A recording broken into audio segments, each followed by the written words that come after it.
that it's a part-time course, and so we designed the course. We recognise that everybody who's coming to the course is an adult, so you're not coming straight from school. You might be coming fairly soon after school, or there might have been several years since you were in any formal education to come into university. So we start with, and we value and we acknowledge the experiences, the varied experiences that you come with. And what we're doing is starting to put names around those experiences in relation to some of the theoretical models that we use within the discipline of child and family studies, with some of the policies that we use in child and family studies, such as safeguarding. You get a better understanding of this. But going back to the fact that it's flexible, and both Cheryl and Lauren have both said that they're doing their study alongside parenting and alongside work and volunteering, is that the work that they're doing each week that is provided online, they're not, and they can speak better than I can because they're the ones who are doing it. I'm the one that's providing it. But the work that they do, it doesn't have to be done all in one go. It's the sort of thing that you can come along and you can dip into over the course of the week, to watch something, to listen to something, to read something. And then, as long as that work is done, you're in a better position when we come to the face-to-face sessions, where you can engage in the discussion that we have about that week's content. Does that make sense to people? Thanks, Rebecca. That's really useful to put the learner's experience in the context of how the course is delivered. Does anyone have any questions for our students or for Rebecca at this point? I'm sure that might have raised some issues. So feel free to put questions in the chat, or you could put I think there's a way of putting your hand up. Oh yeah, in reactions along the bottom, there's a little emoji there and you can raise your hand, or just unmute and speak to us. Maybe I could pass that over to Cheryl, to Lauren, Cheryl in particular. This time last year, Cheryl, when you were still thinking about it, thinking about university and wondering if it was for you or if you could do it, what were some of the questions that were plaguing you, that were worrying you? And maybe if you could write those in the chat, then prospective students can see what you were thinking about, and then how they have been addressed, how they have been allayed in some way. That's a good idea. And has anyone got any questions for us while we're doing that? Yes, I have a question. Hi, yeah, please go ahead. Yeah, so I was thinking about the goal for my higher education many years ago. I've been wanting to be probably into the lifelong learning center, and that's just really a few years ago, but it's just never been really started yet. I still kept in my mind. I just wonder now, so after this COVID, is it like learning is online mainly, or is it like, in person? Very good right. question, Rebecca. In terms of child and family studies, because at the Lifelong Learning Centre, there are different programs. In terms of the child and family studies program, we do it mainly in person, but over the course of the academic year, as the semester goes on, we have some online content. We have some online sessions as well. So out of 10 taught sessions each semester, 7 are in person and 3 are online. Where's the study venue? Is it in the Lifelong Learning Centre? We have the Lifelong Learning Centre as a base, but when we're in person for our classes, we are at the mercy of wherever room bookings put us. So we will be in a lecture room or a seminar room at some place within the university grounds. We're in the same room each week for that module, but it's not necessary. It's not in the Lifelong Learning Centre itself. It would be in another building on the university campus. Oh, thank you. Is it mainly like in the daytime? Is it any like evening course? Yes, the Child and Family Studies program is the knowledge content. So like the reading that you might need to do, or a video that you might need to watch, we provide that online. But the face-to-face sessions, we have a choice of attending between 12 and 2 in the afternoon, or between 5 and 7. So it's about fitting around people's home and work commitments. So the online work is exactly the same, whether you attend in the afternoon or you attend in the evening. That's really good. So how many sessions a week? There will be right. Let me move on to that. As we're talking about that at the moment, I've got a slide about that. So let me just find it. Right. Can you see? Yeah. That. So in your first year, you attend on a Tuesday for 2 hours. So like I said, between 12 and 2 or between 5 and 7. Your second and third years of study, you would attend on a Wednesday. So it's 1 day a week. Right, yeah. We are going to go into more depth on the actual structure of the course later on as well. But just while we have our students here, if people have any questions that they'd like to ask the learners, please do feel free. We've got one in the chat from Caroline about do you have learners who work full-time and manage to meet all the demands of the course? I think the answer to that is yes, isn't it, Rebecca? Because that's why it's structured the way it is. Yes. So the 5 till 7 session is aimed at people who are working full-time or who have not been able to get time away from work to come to sessions during the day. So they will leave work and then come to campus for a 5 o'clock start. Now, what that means is in terms of any family commitments they have, then it's about making sure that they've got somebody, if their children are young enough, who's going to be looking after them, caring for them. But yes, we have several students in each year who are working full time and who are combining study alongside work and home. I'm not saying it's easy, but they do it. Thanks, Rebecca. Any more questions before we move on to the taster, so you actually get a flavour of? So actually, Marcia is somebody who works full time. I don't know if we've still got Marcia. She might have left, but Marcia is somebody who works full time and then comes in the evening. Hi, Rebecca. Can I just answer that question? Yeah. Sorry about that. I'm a mother. I work full time and also I study on a Wednesday, 5 until 7. And it is quite, I'm managing because of this lifelong learning center. I'm actually grow and learn to manage my time, although I work full time. Because the way it is structured, you have enough time to do your reading, to do discussions, whatever you need to do. A certain phenomenal professor, and she's on this chat also. She told me once that she told us, if ever we are going to be successful in our course, we have to think and learn like children do.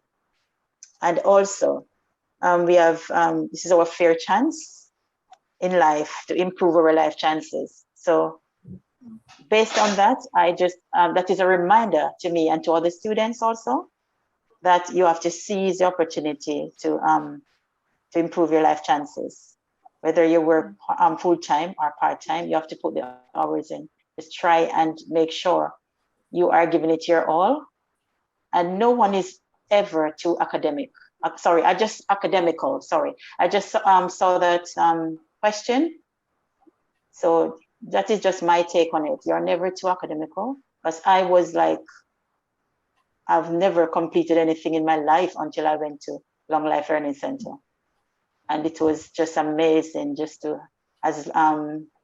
be getting my essay and I'm getting like a pass, or I'm getting a credit or getting distinction. It was an amazing feeling. So you're never too academical in order to learn new things or to gain more experience. So do you have any requirement to enter this course? Yeah, we've just had a question about that actually from Yeah, I Sonam just as saw it. well. Yeah. Yeah, GCSEs Maths and English. So if you look on the website, GCSE Maths and English are mentioned, and it's great if you have them, and particularly if you're going to use this course as a route to then go on and qualify in the future as a social worker or as a teacher, then you will need a GCSE in Maths and English at a C or a 4 and above. However, you don't need them to start this course, and you may not need them to work in the professions that you're aiming towards. So for adults who don't have GCSE English and Maths at C or above, we have an alternative entry scheme in the Lifelong Learning Centre, where people can take a basic kind of an English and a Maths test, which we prepare you for. We can give you some information about what's going to be involved, and you can kind of work towards that. Most people pass it, and if they don't, your English and Maths GCSE, if it's your first time to get a full level 2, are free, and we work really closely with all the different local providers who deliver those, so we can signpost you to where you can do that. So don't let Maths and English be a barrier. They're fantastic to do, and if you're thinking about maybe doing a course like this or another one in a year or two's time, then there's nothing better than that you could be doing than a GCSE English or Maths. But you wouldn't necessarily need it at the start to get on the course. I only have in the English functionals. I think it was entry something, you know, I don't know, is it like going to be equivalent? I mean, we would do that. The test would be a bit of an assessment, I suppose, to check that your English is at the right level. And if it isn't, it's just a case of going away and doing some more, and we can signpost you to what that is. It's very, very rare that it's an absolute no, this isn't going to be the right course for you ever. It's more, you know, what can you go away and do to prepare so that you're at the point where you can get the most out of it. But as our learning champions have said, none of them felt like the most academic people at the start of this process, and the whole point is that you're supported to manage your time, to learn those skills, and to get the most out of it. So don't let things like that put you off at all. Marcia, no, I loved what you were saying. Go on, Rebecca. And I would echo what Olivia's saying there is don't let, whether it's child and family studies or a different program from the Lifelong Learning Centre, don't let the absence of having GCSEs stop you from looking further and applying for a course, because the Lifelong Learning Centre is here to support people through those barriers, so that you can enter higher university level education if that's what you want to do. Thanks very much, Rebecca. We've had such an amazing kind of overview from our 3 students who've joined us tonight. Thank you so much to Cheryl and Marcia and Lauren for sharing your experience with us. It's really inspiring to hear.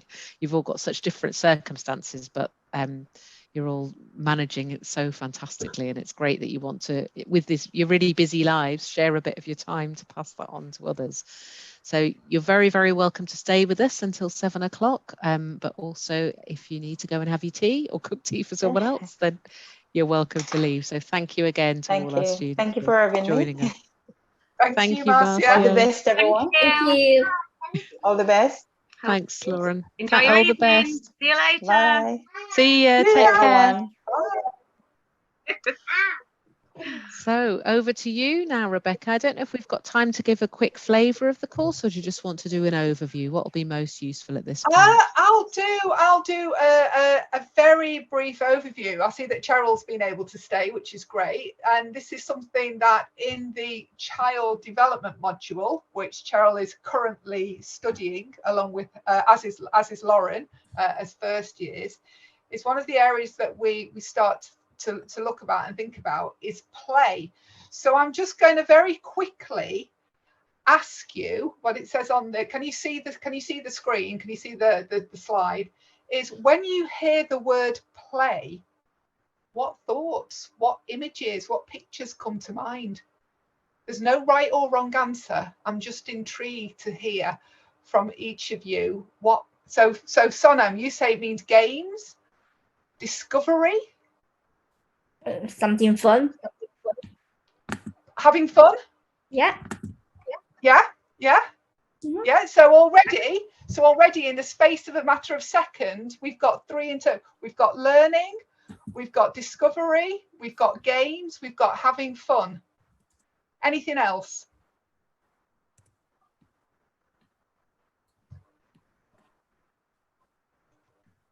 Doesn't matter. Let's move on because I'm aware of time. So as you can see can you see one of the things that and Cheryl might be able to echo this, that we start talking about within not just the sessions that I deliver, but the sessions that my colleagues deliver as well, is that sometimes when we hear the word play, we might assume, it's making sure that we don't assume that everybody else has the same understanding or the same interpretation of this word.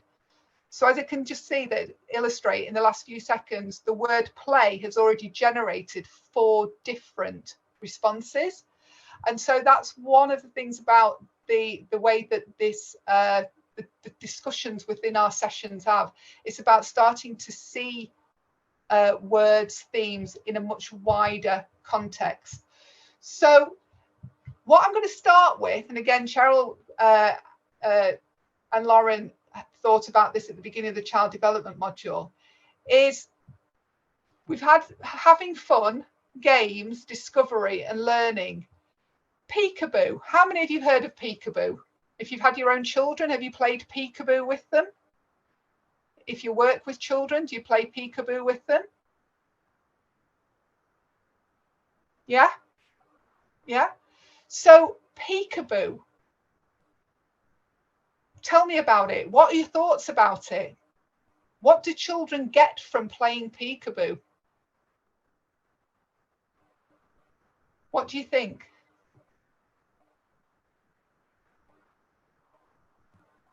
If we think about this, if we think about games, what kind of game? What's involved in games? What are children doing or experiencing when they're playing games? So they're interacting with the adults, there's positive stimulation and interaction. So how are they interacting with adults during peekaboo? What's happening between the child and the adult? Eye contact. Eye contact. And why might that be important? Build the trust. Building of trust, yes. And why might that be important? Why is trust important to children? You be able to express themselves. Yes. Yeah, to feel safe, to express themselves. So for some of you, you might be sitting there and go, well, this is obvious. This is obvious. But as practitioners, when we're working with children and families, is sometimes we have to state the obvious. You've talked here, Caroline, about building positive relationships.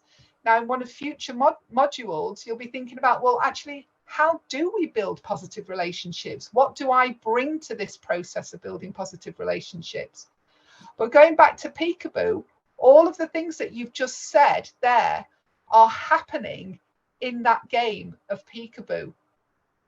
And do you think the game of peekaboo stays the same as children get older, or do children gain different things from playing peekaboo? What kind of things might change as they get older when they're playing peekaboo with the adults around them?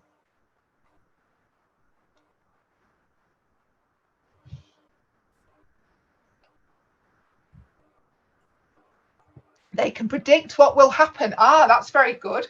Yeah, understanding their emotions. Yeah. So Deanne, I'm going to go back to you. What could they start to predict when they're playing peekaboo? I suppose just that the adult reacts in a certain way. So Right. they're predicting. So it's a safety thing. You know, children like predictability, don't they? So if it's a good game, that they know that it's safe and that they're going to get a reaction, and they get that attention, I suppose. Yes. Yeah. I don't know if that's right. That's just from my experience. Right. What do other people think? That predictability, is that important in your experience of children reading social cues? So that predictability is important, isn't it? Being able to they're making eye contact, they're watching the adult to see what they do, and then they're learning, they're mimicking, they're imitating that adult as they get older. How might they be developing their language, their communication through playing peekaboo?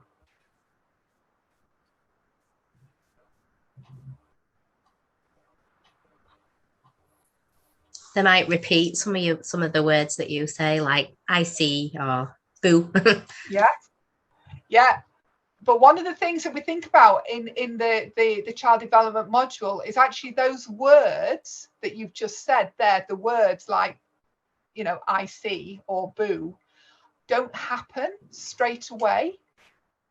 What they're learning first is making those noises, you know, when they're gurgling, when they're babbling, when they're smiling. I was say they might just laugh, might they? Yeah. Yes. All of those are really important ways that children are learning those emotional cues, their emotional development. They're developing that relationship with the adults in front of them. And then as they learn to make more sounds, and they copy the parents, the adults, then they can start to develop their words, their physical development around their mouths, the muscles in their mouth and their tongue, to be able to form words. When you talked about watching the adult as the adult's hiding behind the cushion and then appearing, they're developing their eye strength as well. They're developing their vision, their eye muscles, so that they can track, so that they can move and watch situations differently. So all of these are really, really important parts of how children develop. And one of the main aspects that I choose to write, why I talk about peekaboo, is that according to a theorist called Jean Piaget, has anybody heard of Piaget? Yeah, I can see a nod. I've heard of Piaget. Well, he in his observations of how children learn, what he said is one of the indicators of children understanding how their understanding changes is that at around the age of 1, so around 12 months of age, when they're playing peekaboo, is they start to understand that when the adult's face is hidden behind the cushion, that the adult is still there. Because up to the age of 1, when they're much younger, when that adult's face is hidden, they think that the adult has gone away. So how many of you, when you've got with your own children or grandchildren or children you work with, when they say, I'm hiding, and all they're doing is covering their eyes? Because they can't see you. They haven't yet they've not yet understood that their body is still visible to the other people around them. So I'm aware of time, but is this making you, what in terms of the discussion that we're having, how are you thinking about peekaboo than you were 10 minutes ago? Differently. Differently? Are you saying that just because I'm kind of expecting that answer? No, I think just exploring it really, and not just taking something for granted because it's what you've learned, learned behaviour, rather than, that's not everyone's experience, is it? Yes. Yeah, thank you, Deanne. Anybody else? What anybody else's comments about how they see or think about peekaboo in these last few minutes?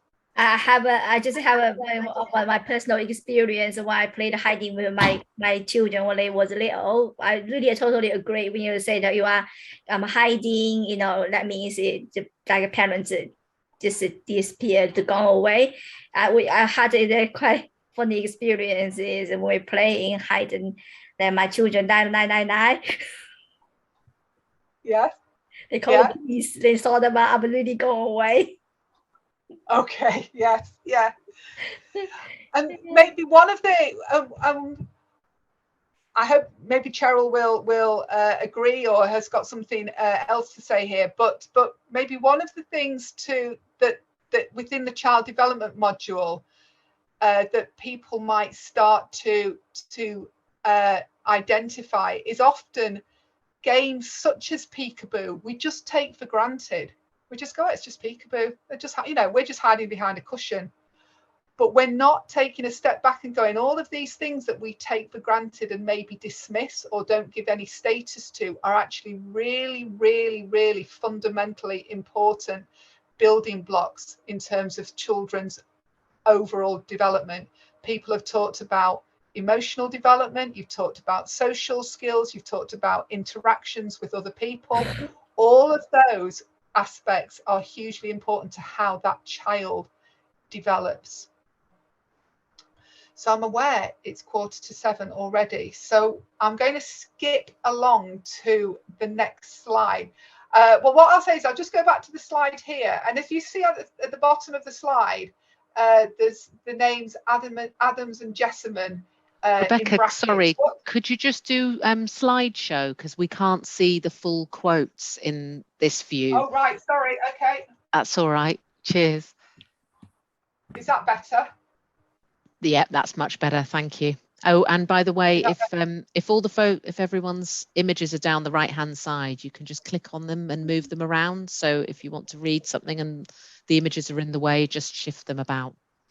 Sorry. Yeah. So in terms of the quote at the bottom, Adams and Jessamine, what that is this is where at university level we're starting to use what we call literature. So we're looking at textbooks, we're looking at other sources to find the information that we need to be able to justify we use in our assignments and our discussions to support the points that we're making. So according to Adams and Jessamine, what they're saying is play is multifaceted. Like somebody said before, it's about having fun, it's about playing games, and these are really important. But it's also, as other people have said, it's about discovering, it's about learning. So play is not just a waste of time. It's not just something that children do and then go and learn. Play is a child's job. They are learning in all aspects of their lives through play of different kinds. So again, we haven't got time to go into this in any detail, but Tina Bruce, who's another theorist, another author that we look at, she talks about the role of play in contributing to children's development. So it helps children to think through their ideas and apply them in all sorts of ways. So again, if I go back to this slide, the child here who's fitting different shapes into the block, they're learning about, they're developing their physical skills by picking up the blocks and by feeling the different shapes. They're using their physical skills to then move the block to the box and then to manipulate the shape into the right shape, the block into the right shape. So they're learning what fits and what doesn't fit. So again, that's an example of learning and discovery.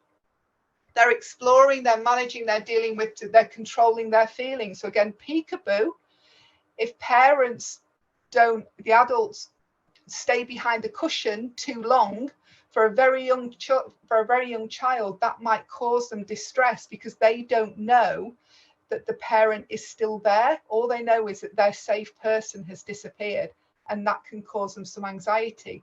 But as they get older, they can realize that mom, dad is still there. And again, through those interactions and conversations between the child and the adult, that can help manage feelings, to understand different feelings. They're developing relationships, how we just said, that peekaboo, they're developing relationships, they're developing their bones, their muscles, their coordination. In terms of the Child and Family Studies degree and play, we touch on it in lots of different ways. So the graphic that I've included there on the slide is from Dorchester Town Council, which I think somewhere in the south. And it's also, if you see, and we might see them around here, I can think of some places around inner city Leeds where we see no cycling, no skateboarding, no fouling, no loud music, which is all about what children, young people cannot do, where they're not allowed to do this.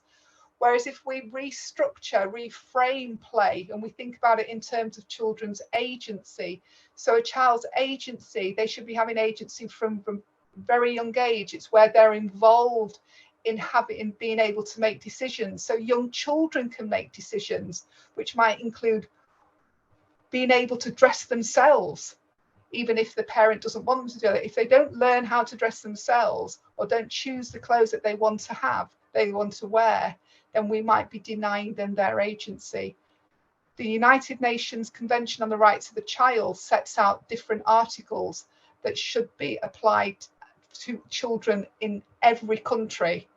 And one of them is about children's right to play. So if children are told that they can't cycle somewhere, they can't skateboard, they can't skate, they can't play loud music, that could be a way of saying, actually, that's not meeting that particular article and their right to play. I'm not going to go through each of them, but another way through play and understanding more about play, Cheryl mentioned when she was talking about what she's gaining so far from the degree, is she feels she's becoming a better practitioner at work, she's becoming a better parent.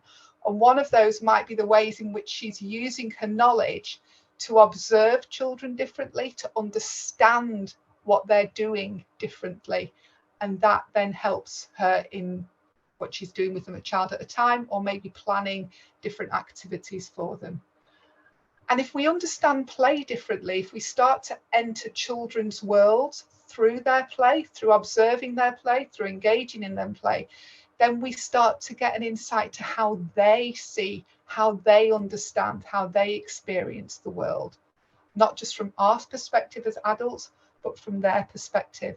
So one of the things I really encourage is start to think what it's like to be a 2-year-old. What do 2-year-olds see? They probably just see people's knees, don't they? They don't see what we as adults see. Now, I'm 6 foot tall, so I can see quite a lot, but there are people who I know who are shorter. But but young little people are even shorter than that. So they're not going to see as much as we do, but maybe sometimes as adults we expect and assume that they can see what we can see. Olivia, do you want me to carry on with these slides? Yeah, I think the overview of the course would be great now, because it's nearly 10 to, isn't it? This has gone really fast. Yeah, okay. So so please, if any questions come to mind, I've got this as a full slideshow, so I actually can't see any questions or comments are coming up. So Olivia or Greg, if you could let me know if anything comes up and you want me to answer them. Otherwise, I'll just go through these slides. Sure. So like I said before, earlier on, is that online knowledge content is provided for it's not provided online, and it equates to approximately 4 to 6 hours of study over the course of the week, so between each session. When you're in class on a Tuesday in your first year, you're in class for 2 hours, which isn't a long time, but we do get a lot done during that time. In that first year, you're going to study 3 modules. So one full, what we call a double module between October and Christmas. And then from Christmas to just after Easter, we study 2 separate modules. Year 2, you're in on a Wednesday. Again, it's 2 hours, the same times, 12 till 2 or 5 till 7. If your situation changes between years, and you need to move from an evening to the afternoon or vice versa, that's absolutely fine. What we encourage, what we ask is that people for the semester stay in one group. If for the odd week or 2 you need to come to the other session, that's fine. But we don't want somebody coming one week to the afternoon and then the next week to the evening. It's about developing those relationships with your colleagues in that particular group, because that's also a very important aspect of being at university. It's about developing that feeling of belonging with your colleagues. So in the second year, you cover 4 modules. So it'd be 2 modules in those 2 hours, 1 hour each in the first semester and 2 hours in the second semester, 2 modules each, 1 module in each hour. Of those 4 modules, 3 are what we call core modules. They are compulsory, so you have no choice about doing them. But as you move into the second semester of your second year, you get to choose an optional module from the ones listed on the slide. So that can depend at that point about your current interest or your future interest, depending on your career of choice if you have a particular career that you're working towards. Year 3 is also still on a Wednesday, and it follows very similar to the second year. 2 modules in the first semester, 2 in the second year. The difference in the first semester of your third year is that you will do 1 core module and 1 optional module. And in the second semester, you will do a core module and an optional module. So over the course of your foundation degree, you get to choose 3 optional modules. So you can tailor your degree to your particular area of interests, while still doing what we call the core foundation areas of knowledge required for a degree in child and family studies. We After just have a 3 years, question, Rebecca. Sorry to interrupt. Oh, right, yeah, I'll shut up. No, I'll it's shut up. fine. Sue has asked in the chat, are the optional modules still within the same session? So I think it's a case that you're studying 2 modules at the same time, aren't you? Yeah. So for instance, I'll go to year 4 to year 3. So in the first semester, and I'm going to go for the afternoon session as an example, the first semester between 12 and 1, you would do the core module of which is called Children's Life Chances. Between 1 and 2, you would then choose your optional module. And that's the same in the evening. 5 till 6 would be your core module. 6 till 7 will be your optional module. That's how it works. Does that answer your question, Sue? I hope that does, Sue, but let us know if you've got any follow-up questions.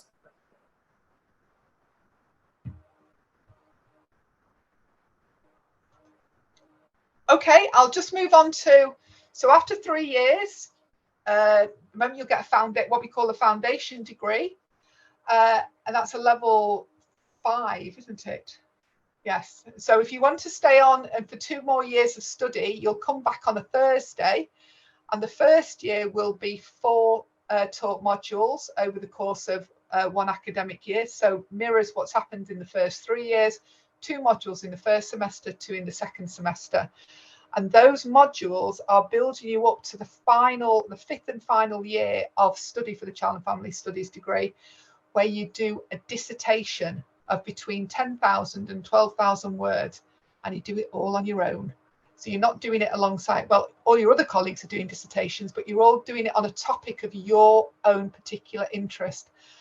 And I bet that most of you are sitting there going, I'm never going to be able to write 10 to 12,000 words. That's far too many. We're not expecting you to do it in the first year. We build you up to that. So you're doing it by the 5th year.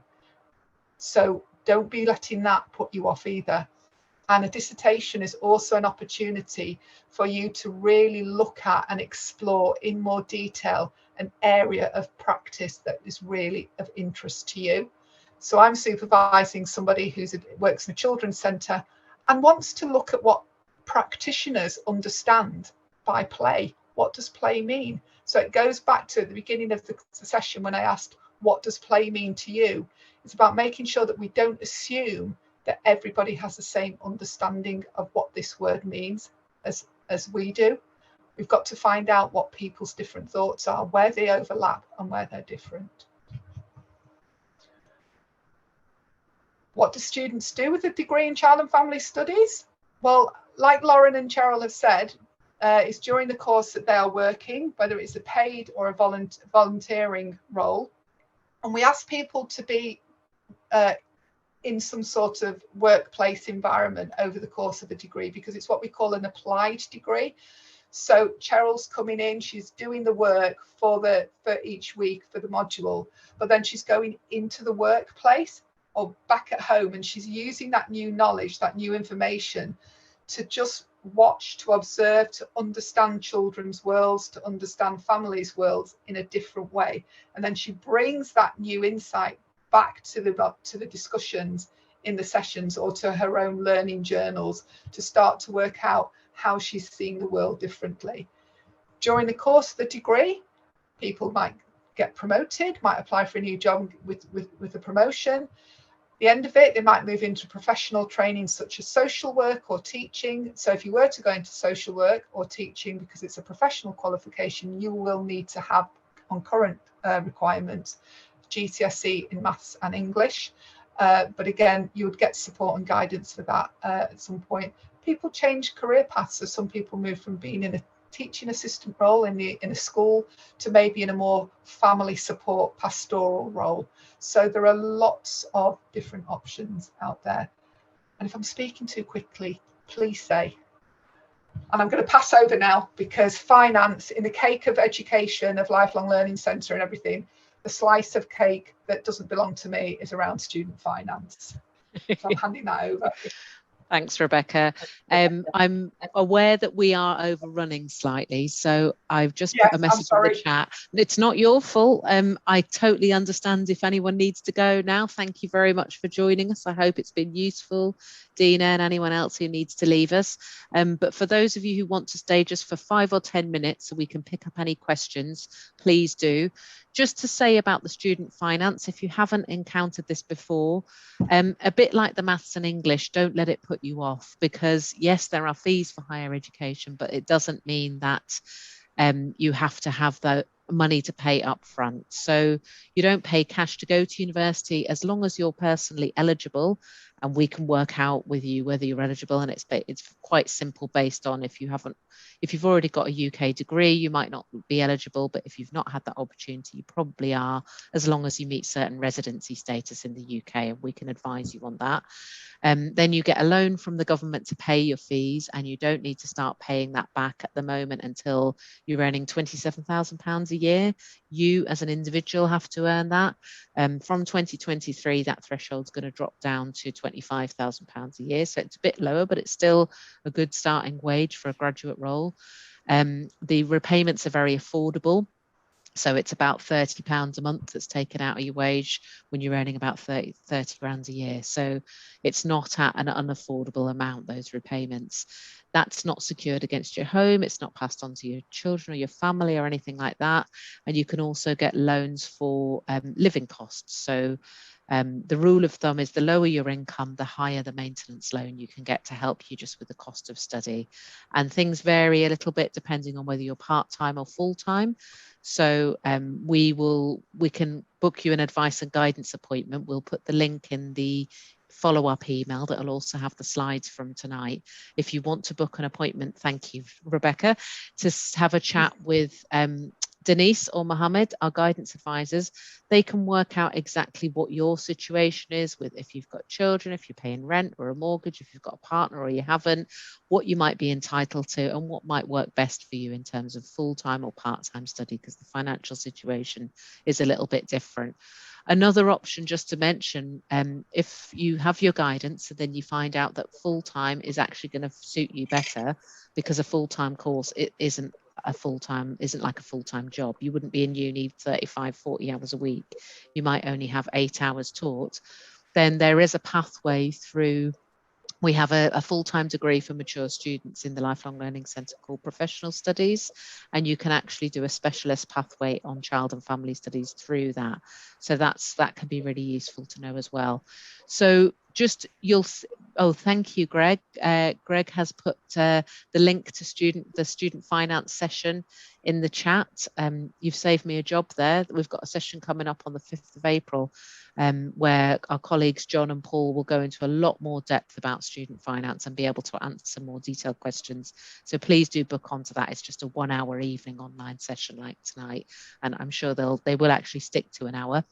And yeah, guidance, just a chance to look at your options really, because tonight obviously we're giving you a flavour of one particular course that we run at the Lifelong Learning Centre, but there's lots of other options out there for adults, and the advice is completely impartial. So if the right pathway for you is at Leeds City College or Bradford University or Leeds Beckett or anywhere else, they'll be equally knowledgeable and able to advise you about that. They're not going to try and recruit you to a particular course. So really please do follow up when you get that email, click on the link or give us a ring, or you can do it after, tomorrow morning. You've got the number there, and book that appointment. It's really beneficial.